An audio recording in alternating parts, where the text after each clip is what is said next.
Hello student, तो कैसे हैं आप सब। तो आज मैं आप सब के लिए क्लास 12th फिजिक्स के 30 मोस्ट इम्पोर्टेंट ऑब्जेक्टिव क्वेश्चन को लेकर आया हूं, जो आपके बोर्ड एग्जाम में सबसे ज़्यादा मोस्ट इम्पोर्टेंट होने वाले हैं। तो देखिए स्टूडेंट, आपके यूपी बोर्ड के पेपर में 5 या 6 आपके ऑब्जेक्टिव क्वेश्चन आते हैं। तो इसलिए आप लोग अगर अच्छे तरीके से इन ऑब्जेक्टिव क्वेश्चनों को देख लेंगे तो आपका जो है बहुत ही आसान हो जाएगा, क्योंकि उन सभी ऑब्जेक्टिव क्वेश्चनों को लेकर आया हूं जो आपके बोर्ड एग्जाम में सबसे ज्यादा बार पूछे जा चुके हैं और सभी मोस्ट इम्पोर्टेंट होने वाले हैं। तो चलिए हम लोग एक एक करके 30 मोस्ट इम्पोर्टेंट ऑब्जेक्टिव क्वेश्चन को देख लेते हैं।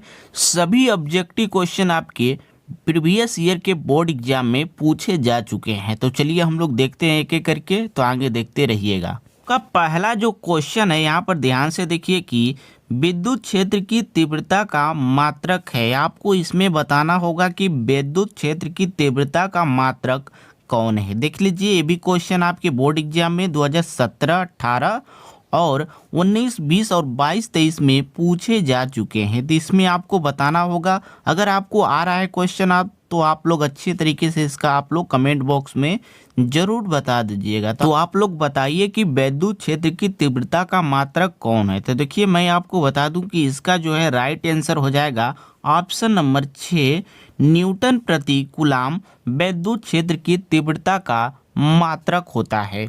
उसी प्रकार हम लोग इसके अगले क्वेश्चन को देखेंगे। क्वेश्चन नंबर दूसरे को देख लेते हैं। क्वेश्चन नंबर दूसरा कह रहा है, यहाँ पर ध्यान से देखिए कि क्वेश्चन नंबर हम लोग का दूसरा कह रहा है कि विद्युत फ्लक्स का मात्रक है। विद्युत फ्लक्स का मात्रक है कौन सा, इसमें जो है राइट आंसर है कि जो विद्युत फ्लक्स का मात्रक होगा। ये भी क्वेश्चन आपके 2014, 18, 19 और 22, 23 में पूछे जा चुके हैं और सभी आपके मोस्ट इम्पोर्टेंट एक जो है आपके प्रश्न होने वाले हैं। तो यहाँ पर आपको लोग बताइए कि इसमें से विद्युत फ्लक्स का मात्रक कौन है। तो देखिए, मैं आपको बता दे रहा हूँ, इसका जो राइट आंसर हो जाएगा ऑप्शन नंबर दूसरा हो जाएगा वोल्ट मीटर। कौन सा ऑप्शन हो जाएगा? ऑप्शन नंबर दूसरा वोल्ट मीटर हो जाएगा इसका जो है राइट आंसर। तो उसके बाद हम लोग इसके अगले क्वेश्चन को देखते हैं। क्वेश्चन नंबर जो है इसके आपको तीसरे नंबर क्वेश्चन को देख लेते हैं। तो आगे देखते रहिएगा। तो देखिए, हम लोग का यहाँ पर अच्छे तरीके से तीसरा नंबर भी क्वेश्चन यहाँ पर देखिए कि तीसरा नंबर क्वेश्चन क्या करा है कि निम्न में से कौन सा विद्युत क्षेत्र का मात्रक नहीं है। इसमें पूछ रहा है कि विद्युत क्षेत्र का मात्रक निम्न में से कौन सा नहीं है। तो इसमें देख लीजिए 4 ऑप्शन दिया है। पहला ऑप्शन है न्यूटन प्रति कूलाम, वोल्ट प्रति मीटर, जूल प्रति कूलाम और जूल कूलाम प्रति मीटर। तो इसमें आपको बताना होगा कि कौन सा विद्युत क्षेत्र का मात्रक नहीं है। तो देखिए, मैं आपको अगर बता दूं तो इसका जो है राइट आंसर हो जाएगा ऑप्शन नंबर तीसरा हो जाएगा जूल प्रति कूलाम जो है इसका राइट आंसर हो जाएगा। तो इसे आप लोग अच्छे तरीके से देख लीजिएगा। उसके बाद हम लोग चलते हैं इसके अगले क्वेश्चन को। अगला क्वेश्चन कह रहा है, यहाँ पर ध्यान से देखिए कि क्वेश्चन नंबर 4 कह रहा है कि विद्युतशीलता यानी कि एप्सिलॉन नॉट का एसआई मात्रक है।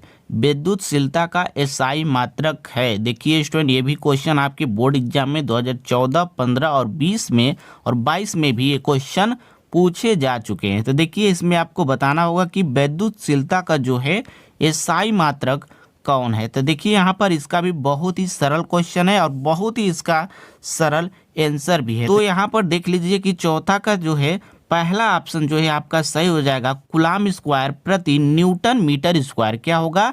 कूलाम स्क्वायर प्रति न्यूटन मीटर स्क्वायर आपका पहला number option number A right answer हो जाएगा। क्या होगा? ऑप्शन नंबर ए जो है आपका राइट आंसर हो जाएगा। उसी प्रकार हम लोग देखते हैं इसके अगले क्वेश्चन को। Question number 5। क्वेश्चन नंबर 5 कह रहा है कि विद्युत विभव का मात्रक है। क्या कह रहा है? विद्युत विभव का मात्रक है। इन 4 ऑप्शन में से कौन सा जो है विद्युत विभव का मात्रक है, आपको इसमें बताना होगा। तो देखिए, ये भी क्वेश्चन आपके बहुत ही आसान है। इसका जो है राइट आंसर हो जाएगा जूल प्रति कूलाम। इसका जो है विद्युत विभव का मात्रक होता है। तो इसको जो है पहला ऑप्शन पर आप लोग टिक लगा लीजिएगा।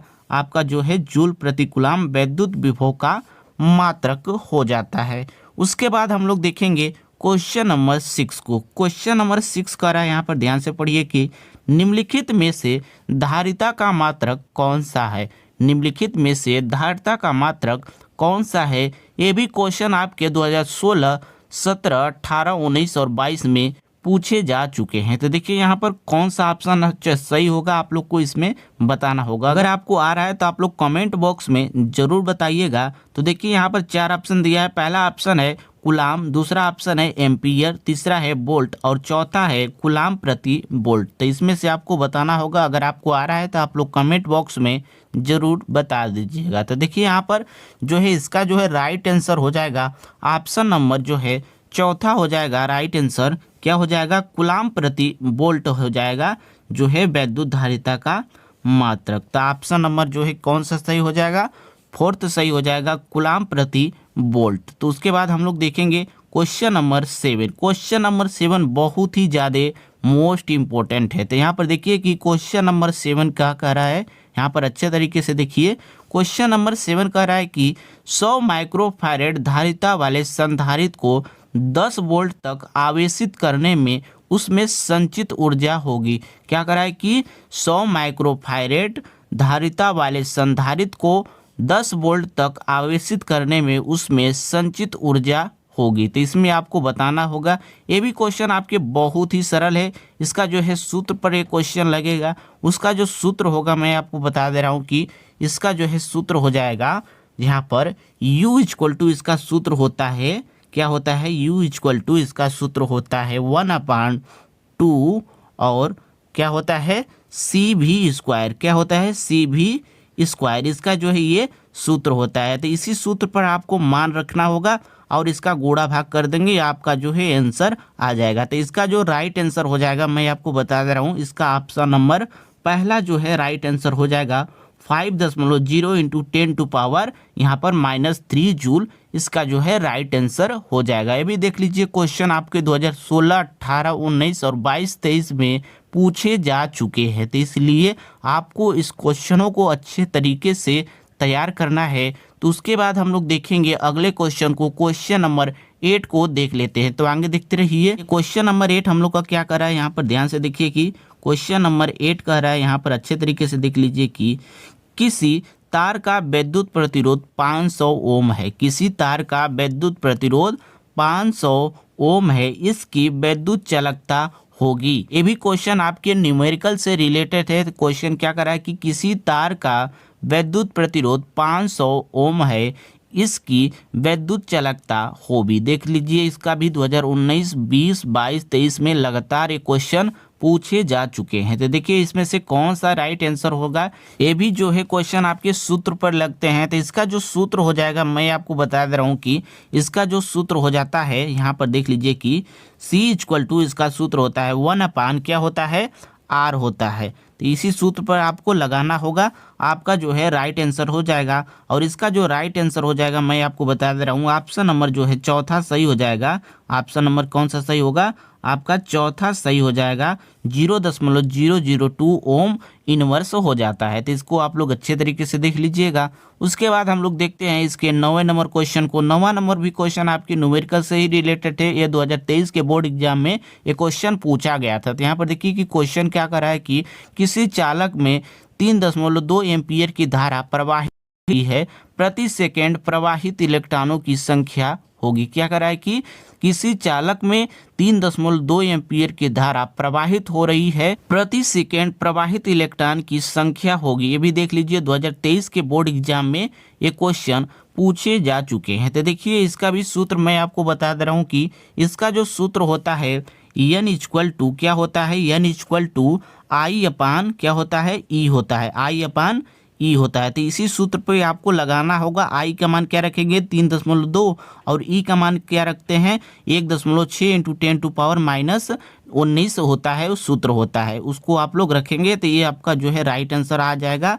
ऑप्शन नंबर पहला आ जाएगा राइट आंसर, 2 × 10⁻, यहाँ पर 90 हो जाएगा। तो देख लीजिए अच्छे तरीके से आपका जो है 9वें नंबर भी क्वेश्चन कंप्लीट हो गया। 9वें नंबर का क्वेश्चन का कौन सा सही आंसर है, यहाँ पर देख लीजिए कि ऑप्शन नंबर क्या सही है, यहाँ पर पहला सही हो जाएगा। तो उसके बाद हम लोग देखेंगे इसके अगले क्वेश्चन को। क्वेश्चन नंबर हम लोग लोग का क्या कर रहा है 10वां नंबर क्वेश्चन देखिए कि क्वेश्चन नंबर 10वां कर रहा है। यहाँ पर ध्यान से पढ़िए कि विद्युत धारा घनत्व तथा अपवाह वेग में संबंध है। विद्युत धारा घनत्व तथा अपवाह वेग में संबंध है। तो देखिए यहाँ पर इसका जो है राइट आंसर हो जाएगा ऑप्शन नंबर पहला जो है राइट आंसर हो जाएगा। क्या हो जाएगा ऑप्शन नंबर पहला J=NEVD ऑप्शन नंबर पहला राइट आंसर हो जाएगा। देख लीजिए ये भी 2018, 19, 20 और 22 में ये क्वेश्चन पूछे जा चुके हैं। तो इसको आप लोग अच्छे तरीके से देख लीजिए। उसके बाद हम लोग देखते हैं क्वेश्चन नंबर 11 को देख लेते हैं। क्वेश्चन नंबर 11 कर रहा है, यहाँ पर ध्यान से पढ़िए कि क्वेश्चन नंबर 11 क्या कर रहा है कि एक बेलनाकार चालक की प्रतिरोधकता एवं विशिष्ट चालकता का गुणनफल निर्भर करता है। एक बेलनाकार चालक की प्रतिरोधकता एवं विशिष्ट चालकता का गुणनफल निर्भर करता है। ये भी क्वेश्चन देख लीजिए 2017, 18, 19, 22, 23 में ये क्वेश्चन पूछे जा चुके हैं। तो देखिए यहाँ पर 11 नंबर क्वेश्चन का जो है राइट आंसर कौन होगा, इसमें आपको बताना होगा। पहला ऑप्शन है तापक्रम पर, पदार्थ पर या अनुप्रस्थ परिच्छेद क्षेत्रफल पर या इनमें से कोई नहीं। तो इसका जो है आपको राइट आंसर बताना होगा। तो मैं आपको बता दूं कि इसका जो है राइट आंसर हो जाएगा ऑप्शन नंबर चौथा, इनमें से कोई नहीं। इसको आप लोग टिक लगा लीजिएगा। ऑप्शन नंबर चौथा, इनमें से कोई नहीं होगा। उसी प्रकार हम लोग अगले क्वेश्चन को देखते हैं। क्वेश्चन नंबर हम लोग का क्या कर रहा है, यहाँ पर ध्यान से पढ़िए कि क्वेश्चन नंबर 12 कह रहा है कि गतिशील आवेश उत्पन्न करता है। गतिशील आवेश क्या उत्पन्न करेगा? ऑप्शन दिया है केवल वैद्युत क्षेत्र, केवल चुंबकीय क्षेत्र। तीसरा ऑप्शन है वैद्युत एवं चुंबकीय दोनों या वैद्युत एवं चुंबकीय दोनों में से कोई नहीं। तो इसमें से आपको बताना होगा कि कौन सा ऑप्शन सही है, गतिशील आवेश उत्पन्न करता है। इसका जो है राइट आंसर कौन होगा आपको इसमें से बताना होगा। तो देखिए ये भी क्वेश्चन आपके 2017, 18, 19 और 22, 23 में पूछे जा चुके हैं। तो देख लीजिए इसका जो है राइट आंसर हो जाएगा ऑप्शन नंबर दूसरा। क्या हो जाएगा? ऑप्शन नंबर दूसरा हो जाएगा केवल चुंबकीय क्षेत्र पर। केवल चुंबकीय क्षेत्र पर ये जो है निर्भर करता है। तो देख लीजिए अच्छे तरीके से आपका जो है ऑप्शन नंबर कौन सा सही हो जाएगा? ऑप्शन नंबर आपका दूसरा सही हो जाता है। उसी प्रकार हम लोग अगले क्वेश्चन को देखते हैं। क्वेश्चन नंबर यहाँ पर 13 को देख लीजिए। 13 क्वेश्चन नंबर कह रहा है, यहाँ पर ध्यान से पढ़िए कि एक चुंबकीय क्षेत्र उत्पन्न किया जा सकता है। एक चुंबकीय क्षेत्र में उत्पन्न किया जा सकता है। तो इसमें से कौन सा ऑप्शन सही होगा, इसमें आपको बताना होगा। तो देखिए यहाँ पर पहला ऑप्शन कह रहा है कि केवल गतिमान आवेश द्वारा या केवल बदलते वैद्युत क्षेत्र द्वारा या दोनों या इनमें से कोई सी के द्वारा नहीं। तो देखिए आपको इसमें से बताना होगा कि कौन सा ऑप्शन सही हो जाएगा जो एक चुंबकीय क्षेत्र उत्पन्न किया जा सकता है। ये भी क्वेश्चन देख लीजिए कितने बार पूछे जा चुके हैं। 2015, 16, 18, 19, 20, 23 में ये क्वेश्चन पूछे जा चुके हैं। तो देखिए यहाँ पर आपको बताना होगा। तो मैं आपको बता दूं तो इसका जो है राइट आंसर हो जाएगा ऑप्शन नंबर 2 भी होगा, ऑप्शन नंबर 1 भी होगा। तो इसमें से कौन सा राइट आंसर हो जाएगा, यहाँ पर देख लीजिए ये भी जो है ऑप्शन नंबर तीसरा जो है राइट आंसर हो जाएगा, दोनों के द्वारा हो जाएगा। तो उसी प्रकार हम लोग इसके अगले क्वेश्चन को देख लेते हैं। क्वेश्चन नंबर हम लोग का 14 का रहा है। यहाँ पर ध्यान से पढ़िए कि चुंबकीय क्षेत्र की तीव्रता का मात्रक होता है। चुंबकीय क्षेत्र की तीव्रता का मात्रक होता है। ये भी क्वेश्चन आपके 2015, 16 और 20 में पूछे जा चुके हैं। तो देखिए यहाँ पर आपको बताना होगा कि चुंबकीय क्षेत्र की तीव्रता का मात्रक कौन सा होता है। तो मैं आपको बता दूं कि इसका जो है राइट आंसर हो जाएगा आपका ऑप्शन नंबर 2, वेबर प्रति मीटर स्क्वायर। क्या होगा? वेबर प्रति मीटर स्क्वायर ऑप्शन नंबर दूसरा राइट आंसर हो जाएगा। तो उसके बाद हम लोग देखते हैं क्वेश्चन नंबर कौन सा, 15 क्वेश्चन नंबर। 15 क्वेश्चन हम लोग का यहाँ पर कह रहा है कि देख लीजिए अच्छे तरीके से कह रहा है कि μ0 एप्सिलॉन नॉट के पावर -1/2 का मान है। μ0 एप्सिलॉन नॉट के पावर -1/2 का मान क्या होगा। तो देखिए इसमें आपको बताना होगा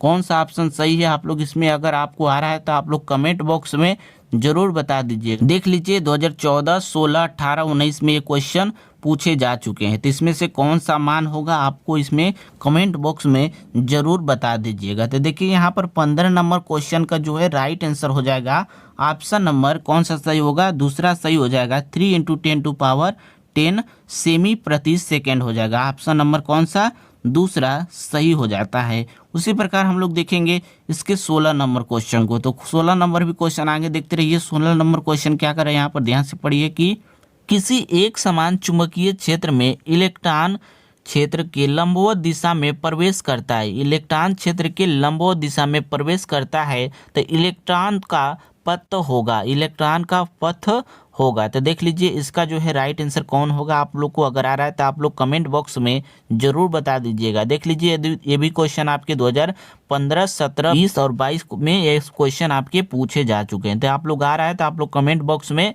जरूर बता दीजिएगा। तो देखिए यहाँ पर आपका राइट आंसर हो जाएगा ऑप्शन नंबर 3। कौन हो जाएगा? ऑप्शन नंबर आपका 3 राइट आंसर हो जाएगा, वृत्ताकार। उसी प्रकार हम लोग देखेंगे इसके अगले क्वेश्चन को। 17 नंबर क्वेश्चन यहाँ पर ध्यान से पढ़िए क्या करा है कि चुंबकीय द्विध्रुव आघूर्ण का मात्रक है। यहाँ पर देखिए यहाँ पर लिखा है द्विध्रुव लिखा है, यहाँ पर चुंबकीय द्विध्रुव लिखा है। तो यहाँ पर चुंबकीय द्विध्रुव आघूर्ण का मात्रक है, तो इसमें आपको बताना होगा। अगर आपको आ रहा है तो आप लोग कमेंट बॉक्स में जरूर बता दीजिएगा। तो इसमें आपको बताना होगा कि चुंबकीय द्विध्रुव आघूर्ण का मात्रक कौन सा होगा। तो देखिए मैं आपको बता दे रहा हूँ इसका जो राइट आंसर हो जाएगा ऑप्शन नंबर जो है दूसरा आपका राइट आंसर हो जाएगा एम्पियर मीटर स्क्वायर। क्या होगा? एम्पियर मीटर स्क्वायर हो जाएगा। ये भी क्वेश्चन आपके 2020, 22 और 23 में पूछे जा चुके हैं। तो इसको आप लोग ऑप्शन नंबर जो है दूसरा टिक लगा लीजिएगा। उसी प्रकार हम लोग अगले क्वेश्चन को देखते हैं। क्वेश्चन नंबर 18 को देख लेते हैं। क्वेश्चन नंबर 18 का रहा है, यहाँ पर ध्यान से पढ़िए कि एक समान चुंबकीय क्षेत्र में किसी आवेशित कण के वृत्तीय पथ की त्रिज्या अनुक्रमानुपाती होती है। एक समान चुंबकीय क्षेत्र में किसी आवेशित कण के वृत्तीय पथ की त्रिज्या अनुक्रमानुपाती होती है। तो इसका जो है ऑप्शन दिया है कि कण के आवेश के, कण के संवेग के, या चुंबकीय क्षेत्र की तीव्रता के, या कण की ऊर्जा के। तो इसमें आपको राइट आंसर बताना होगा कि कौन सा इसका है राइट आंसर है। अगर आपको आ रहा है तो आप लोग कमेंट बॉक्स में जरूर बता दीजिएगा। तो देखिए यहाँ पर इसका जो है राइट आंसर हो जाएगा, आपको मैं बता दूं कि 18 नंबर क्वेश्चन का जो है ऑप्शन नंबर जो है दूसरा ही इसका सही हो जाएगा। कण के संवेग पर। क्या होगा? कण के संवेग पर इसका जो है राइट आंसर हो जाएगा। ये भी क्वेश्चन 2022-23 में लगातार पूछा गया था। तो देख लीजिए। इसके बाद हम लोग इसके जो है 19 नंबर क्वेश्चन को देख लेते हैं। 19 नंबर क्वेश्चन का रहा है, देख लीजिए बहुत ही आसान क्वेश्चन है कि चल कुंडली धारामापी की सुग्राहिता में वृद्धि की जा सकती है। चल कुंडली धारामापी की सुग्राहिता में वृद्धि की जा सकती है। ऑप्शन दिया है कि कुंडली का क्षेत्रफल घटाकर, कुंडली में फेरों की संख्या घटाकर, या कुंडली का क्षेत्रफल बढ़ाकर, या चुंबकीय क्षेत्र का मान घटाकर। तो देख लीजिए इसका जो है राइट आंसर जो आपको सही लग रहा है आप लोग कमेंट बॉक्स में जरूर बता दीजिएगा, नहीं तो मैं तो आपको बताने ही वाला हूं। तो देख लीजिए यहाँ पर इसका जो है राइट आंसर हो जाएगा, मैं आपको बता दूं कि इसका जो है ऑप्शन नंबर तीसरा राइट आंसर हो जाएगा कुंडली का क्षेत्रफल बढ़ाकर। कौन सा होगा? कुंडली का क्षेत्रफल बढ़ाकर इसका जो है राइट आंसर हो जाएगा। ये भी क्वेश्चन आपके 2020, 22 और 23 में लगातार पूछा जा चुका है। तो इसको आप लोग अच्छे तरीके से देख लीजिएगा। उसी प्रकार हम लोग देखते हैं इसके 20वें नंबर क्वेश्चन को। 20वें नंबर क्वेश्चन कह रहा है, यहाँ पर ध्यान से पढ़िए कि प्रेरित विद्युत धारा की दिशा का पता चलता है। प्रेरित विद्युत धारा की दिशा का पता चलता है किसके द्वारा पता चलता है? ऑप्शन दिया है पहला कि लेंज के नियम द्वारा, या फ्लेमिंग के बाएं हाथ के नियम के द्वारा, बायो-सेवर्ट के नियम के द्वारा, या एम्पीयर के नियम के द्वारा। किस नियम के द्वारा जो है प्रेरित विद्युत धारा की दिशा पता चलता है, इसमें आपको बताना होगा। तो देखिए इसका बहुत ही सरल आंसर है, ऑप्शन नंबर पहला जो है सही हो जाएगा, क्योंकि लेंस के नियम द्वारा ही प्रेरित विद्युत धारा की दिशा की पता लगाई जा सकती है। तो ऑप्शन नंबर पहला सही हो जाएगा, लेंस के नियम द्वारा। उसी प्रकार हम लोग देखेंगे इसके अगले क्वेश्चन को। क्वेश्चन नंबर 21 देख लीजिए क्या कर रहा है यहाँ पर, आप अच्छे तरह से पढ़िए कि लेंज का नियम किसके संरक्षण के नियम के अनुरूप उत्पन्न होता है। लेंज का नियम किसके संरक्षण के नियम के अनुरूप उत्पन्न होता है। तो इसमें आपको बताना होगा। ये भी देख लीजिए क्वेश्चन 2017, 18, 20, 23 में ये क्वेश्चन पूछे जा चुके हैं। तो इसमें आपको बताना होगा कि कौन सा ऑप्शन सही है। अगर आपको आ रहा है तो आप लोग कमेंट बॉक्स में जल्दी बता दीजिएगा। उसी प्रकार यहाँ पर देखिए कि इसका जो राइट आंसर हो जाएगा, मैं आपको बता दे रहा हूँ कि 21 नंबर क्वेश्चन का जो है आपका राइट आंसर हो जाएगा ऊर्जा हो जाएगा, क्योंकि लेंज के नियम किसके संरक्षण के नियम के अनुरूप होता है? ऊर्जा के नियम के संरक्षण के अनुरूप ही होता है। तो इसका जो है राइट आंसर हो जाएगा ऊर्जा संरक्षण के नियम के अनुरूप होता है। उसी प्रकार हम लोग इसके अगले क्वेश्चन को देखते हैं। क्वेश्चन नंबर 22 का रहा है कि हेनरी प्रति मीटर मात्रक है। हेनरी प्रति मीटर किसका मात्रक है? ये भी क्वेश्चन बहुत ही ज़्यादा बार पूछे जा चुके हैं। 2018, 19, 22, 23 में क्वेश्चन पूछे जा चुके हैं। ऑप्शन दिया है कि विद्युतशीलता का, चुंबकीयशीलता का, या परावैद्युतांक का, या स्वप्रेरकत्व का। तो इसमें आपको बताना, जो आपको राइट आंसर लग रहा है आप लोग कमेंट बॉक्स में जरूर बता दीजिएगा। तो देखिए यहाँ पर राइट आंसर हो जाएगा ऑप्शन नंबर दूसरा, चुंबकशीलता पर। क्या इसका हो जाएगा? चुंबकशीलता पर इसका जो है राइट आंसर हो जाएगा। तो दूसरे नंबर पर आप लोग टिक लगा दीजिएगा। उसी प्रकार हम लोग देखेंगे इसके अगले क्वेश्चन को। अगला क्वेश्चन यहाँ पर ध्यान से पढ़िए कि क्या कर रहा है कि L/R की बीमा होगी जहाँ L प्रेरकत्व है तथा R प्रतिरोध है। क्या होगा कि यहाँ पर कर रहा है कि L/R की बीमा होगी जहां L प्रेरकत्व है और R प्रतिरोध है। ये भी क्वेश्चन 2022-23 में रिपीट किया जा चुका है। तो इसका जो है बीमा बताना है, तो बहुत ही सरल है। इसका जो है बीमा सही हो जाएगा ऑप्शन नंबर तीसरा। कौन सा? ऑप्शन नंबर तीसरा MLT हो जाएगा। क्या हो जाएगा? MLT आपका जो है ऑप्शन नंबर तीसरा राइट आंसर हो जाएगा। तो देख लीजिए ऑप्शन नंबर तीसरा पर आप लोग टिक लगा लीजिएगा। तो उसी प्रकार हम लोग अगले क्वेश्चन को देखते हैं। क्वेश्चन नंबर जो है 24 को देख लेते हैं। 24 नंबर क्वेश्चन कर रहा है कि प्रेरकत्व मात्रक है, प्रेरकत्व का मात्रक है। तो इसमें आपको कौन सा जो है सही आंसर है आप लोग को कमेंट बॉक्स में जरूर बता दीजिएगा। तो देखिए मैं आपको बता दूं कि इसका जो है राइट आंसर हो जाएगा ऑप्शन नंबर पहला, ओम सेकेंड हो जाएगा। क्या होगा? ओम सेकेंड इसका जो है राइट आंसर हो जाएगा। तो इसको आप लोग अच्छे तरीके से टिक लगा लीजिएगा। ये भी क्वेश्चन 2019, 22, 23 में लगातार पूछे जा चुके हैं। तो क्या होगा इसका राइट आंसर? ओम सेकेंड हो जाएगा राइट आंसर। तो उसी प्रकार हम लोग 25 नंबर क्वेश्चन को देखते हैं। 25 नंबर क्वेश्चन कह रहा है कि निम्न में से कौन सा विद्युत चुम्बकीय तरंगे नहीं है? निम्न में से कौन सा विद्युत चुम्बकीय तरंगे नहीं है? ये भी क्वेश्चन आपके 2017, 18, 19 और 20 में पूछा जा चुका है। तो ऑप्शन दिया है कि गामा किरणें, एक्स किरणें, अवरक्त किरणें और बीटा किरणें। तो कौन से किरणें हैं जो विद्युत चुम्बकीय तरंगे नहीं है? इसमें आपको बताना होगा। क्वेश्चन नंबर देख लीजिए 25 का जो है राइट आंसर आपको मैं बता दूं कि इसका जो है राइट आंसर हो जाएगा बीटा किरणें। क्या होगा? बीटा किरणें ही जो है आपका राइट आंसर हो जाएगा, क्योंकि बीटा किरणें विद्युत की तरंगे नहीं उत्पन्न करती है। तो देख लीजिए उसके बाद हम लोग इसके अगले क्वेश्चन को देखते हैं। 26 नंबर क्वेश्चन को। 26 नंबर क्वेश्चन देखिए क्या कर रहा है कि विद्युत चुम्बकीय तरंगे उत्पन्न होती है, विद्युत चुम्बकीय तरंगे उत्पन्न होती है। इसका भी देख लीजिए 2018, 20, 22 और 23 में लगातार ये क्वेश्चन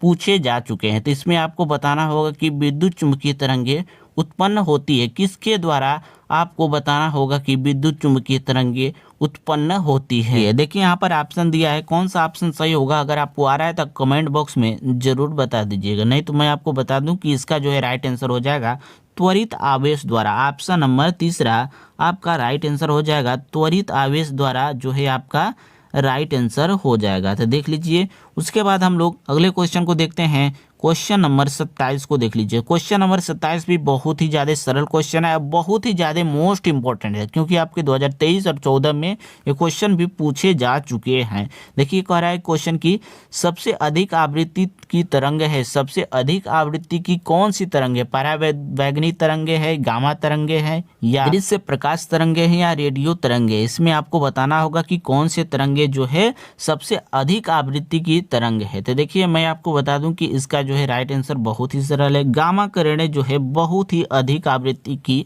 तरंगे है। तो इसको आप लोग अच्छे देख लीजिएगा। उसी प्रकार हम लोग देखते हैं क्वेश्चन नंबर 28 को देख लेते हैं। क्वेश्चन नंबर 28 कह रहा है कि जब कोई तरंग किसी माध्यम में प्रवेश करती है तो परिवर्तन नहीं होता। जब कोई तरंग किसी माध्यम में प्रवेश करती है तो परिवर्तन नहीं होगा। क्या परिवर्तन नहीं होता है आपको इसमें बताना होगा। तो 4 ऑप्शन दिया है, तरंग की आवृत्ति का, तरंग दैर्ध्य का, तरंग के वेग का, या तरंग के आयाम को। तो इसमें आपको बताना होगा कि क्या परिवर्तन नहीं होता है। तो देखिए मैं आपको बता दूं कि इसका जो है आपका राइट आंसर हो जाएगा ऑप्शन नंबर पहला, तरंग की आवृत्ति का। क्या होगा? तरंग की आवृत्ति का। ये भी क्वेश्चन आप लोग देख लीजिए 2018, 19, 20 में ये क्वेश्चन आपके पूछे जा चुके हैं। तो इसको आप लोग अच्छे तरीके से इसका जो है टिक लगा लीजिएगा, तरंग की आवृत्ति का। उसी प्रकार हम लोग देखेंगे इसके अगले क्वेश्चन को। क्वेश्चन नंबर 29 को देख लेते हैं। क्वेश्चन नंबर 29 देखिए यहाँ पर अच्छे तरीके से क्या करा है कि न्यूनतम आवृत्ति की विद्युत चुम्बकीय तरंगे है, न्यूनतम आवृत्ति की विद्युत चुम्बकीय तरंगे हैं। ऑप्शन दिया है पराबैंगनी किरणें, एक्स किरणें, गामा किरणें और माइक्रो किरणें। तो इसमें आपको कौन सा किरणें है जो न्यूनतम आवृत्ति की विद्युत चुम्बकीय तरंगे हैं? 29 नंबर क्वेश्चन का कौन सा राइट आंसर होगा? मैं आपको बता दूं कि इसका जो है राइट आंसर हो जाएगा माइक्रो किरणें। कौन सा होगा? माइक्रो किरणें जो है न्यूनतम आवृत्ति की विद्युत चुम्बकीय तरंग है। उसी प्रकार हम लोग देखेंगे इसके अगले क्वेश्चन को। क्वेश्चन नंबर 30 जो है हम लोग का लास्ट क्वेश्चन है। यहाँ पर देख लीजिए कि क्वेश्चन नंबर 30 कह रहा है कि विद्युत चुम्बकीय तरंगों की आवृत्ति होती है, विद्युत चुम्बकीय तरंग की आवृत्ति होती है 2019, 20, 22, 23 में ये क्वेश्चन पूछे जा चुके हैं। तो देखिए आपको इसमें अगर आपको आ रहा है तो आप लोग कमेंट बॉक्स में ज़रूर बता दीजिएगा। तो देखिए यहाँ पर इसका जो राइट आंसर हो जाएगा ऑप्शन नंबर कौन सा होगा? आप लोग को आ रहा है तो आप लोग कमेंट बॉक्स में ज़रूर बता दीजिएगा। तो देखिए यहाँ पर इसका जो है राइट आंसर हो जाएगा ऑप्शन नंबर पहला अनुप्रस्थ तरंगे हो जाएगा। अनुप्रस्थ आपको टिक लगा देना है। तो देख लीजिए विद्युत चुम्बकीय तरंगों की प्रकृति होती है अनुप्रस्थ होती है। भी क्वेश्चन 2019, 20, 22, 23 में ये क्वेश्चन आपके पूछे जा चुके हैं। तो देखिए स्टूडेंट जितने भी क्वेश्चन बताया हूँ सभी क्वेश्चन आपके मोस्ट इंपॉर्टेंट है और सभी आपके प्रीवियस ईयर में पूछे जा चुके हैं और सभी क्वेश्चन आपके रिपीटेड क्वेश्चन हैं। तो इसलिए अगर इन 30 क्वेश्चनों को अच्छे तरीके से तैयार कर लेते हैं तो इन्हीं क्वेश्चनों में से आपका जो है 5 क्वेश्चन तो 100% आएगा और 5 क्वेश्चन आपको फेल होने से बचा सकता है। तो इसलिए आपको इन क्वेश्चनों को अच्छे तरीके से देखना है और ऐसे ही क्वेश्चनों को देखने के लिए आप लोग मेरे चैनल को ज़रूर सब्सक्राइब कर लीजिएगा, क्योंकि ऐसे ही इम्पोर्टेंट टॉपिक की मैं वीडियो लेकर हमेशा आता रहता हूं। तो आप लोग इसको अच्छे तरीके से देखिए और चैनल को ज़रूर सब्सक्राइब कर लीजिएगा। तो चलिए हम लोग मिलते हैं किसी ऐसे ही इम्पोर्टेंट टॉपिक के साथ।